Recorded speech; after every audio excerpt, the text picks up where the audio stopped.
বন্ধুরা, আজ থেকে 450 কোটি বছর আগে জন্ম হয় সূর্যের। এটি আমাদের সৌরজগতের মোট ভরের 99.8% দখল করে রেখেছে। পৃথিবীর সব জীব, এমনকি আমরা মানুষও বেঁচে আছি এর সৌরশক্তির কল্যাণে।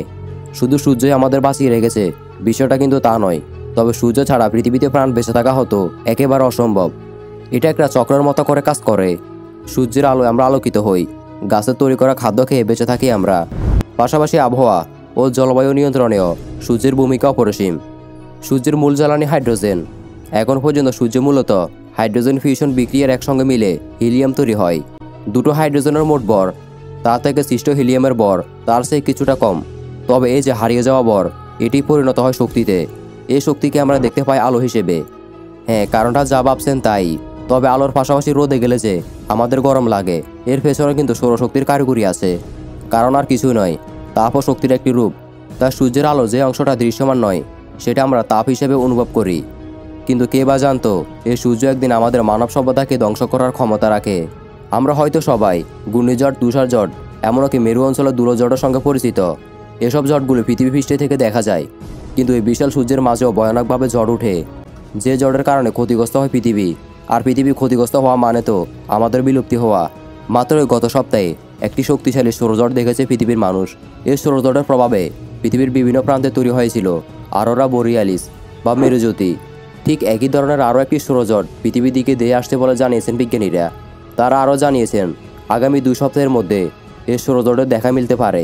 আর এটি কয়েক সপ্তাহ থেকে কয়েক মাস পর্যন্ত স্থায়ী হওয়ার সম্ভাবনা রয়েছে। এটি আমাদের পৃথিবীর চৌম্বক ক্ষেত্রে আঘাত হানবে। বিজ্ঞানীরা এই সৌরঝড়ের নাম দিয়েছেন জিওম্যাগনেটিক স্টর্ম বা ভূচৌম্বকীয় ঝড়। আপনাদের মনে একটা প্রশ্ন আসতেই পারে, আর সেটা হলো সৌরঝড় কেন হয়? জ্যোতির্বিজ্ঞানীদের মতে সৌরঝড়ের নাম হলো করোনাল ম্যাস ইজেকশন।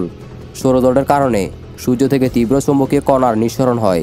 আর এই কণাগুলো ঘন্টায় কয়েক মিলিয়ন কিলোমিটার বেগে ছুটে বেড়ানোর ক্ষমতা রাখে, যা 13 ঘন্টা থেকে 5 দিনের মধ্যে পৃথিবীতে এসে পৌঁছায়। তবে পৃথিবীর বায়ুমণ্ডল কণাগুলো থেকে রক্ষা করে আমাদের। এক্ষেত্রে পৃথিবীর চৌম্বকক্ষেত্রের ক্ষতি হওয়ার সম্ভাবনা থাকে। এছাড়াও তীব্র বৈদ্যুতিক তরঙ্গ প্রবাহিত হওয়ার ফলে মানুষের তৈরি অবকাঠামোগুলোর ক্ষতি করার সম্ভাবনা থাকে। গত 30 বছরে বিশ্বে দ্রুত সময়ে প্রযুক্তিগত উন্নয়ন হয়েছে। এ সময় অনেক কম সময় শক্তি ছিল সূর্য। তবে বর্তমান অবকাঠামো শক্তিশালী কোনো সৌরজড়ে টিকতে পারবে কি না, তা নিয়ে এখনও বিস্তর কোনো গবেষণা হয়নি। বিশ্বে ইন্টারনেট অবকাঠামোর উন্নয়নের সময়ে সূর্য কম সক্রিয় ছিল, তবে 100 বছরের চক্রে শীঘ্রই পৌঁছাবে। এদিকে গবেষণা বলা হয়েছে 1859 ও 1921 সালে আধুনিক এই পৃথিবীতে এমন সৌরজড় হয়েছিল। তাই বলা যেতে পারে 100 বছর পর ফের এমন ভয়ঙ্কর সৌরজড়ের মুখোমুখি হতে যাচ্ছে পৃথিবী। এর আগে 1921 সালে সৌরজড়ে পৃথিবী যে ক্ষতি হয়েছিল তা অকল্পনীয়। বিজ্ঞানের পরিভাষা, যার নাম ক্যারিটন ইফেক্ট। তখন ঝড়ের কবলে পৃথিবীকে ঘিরে থাকা বিশাল আকৃতির চৌম্বকক্ষেত্রে বড় বড় ফাটল ধরেছিল।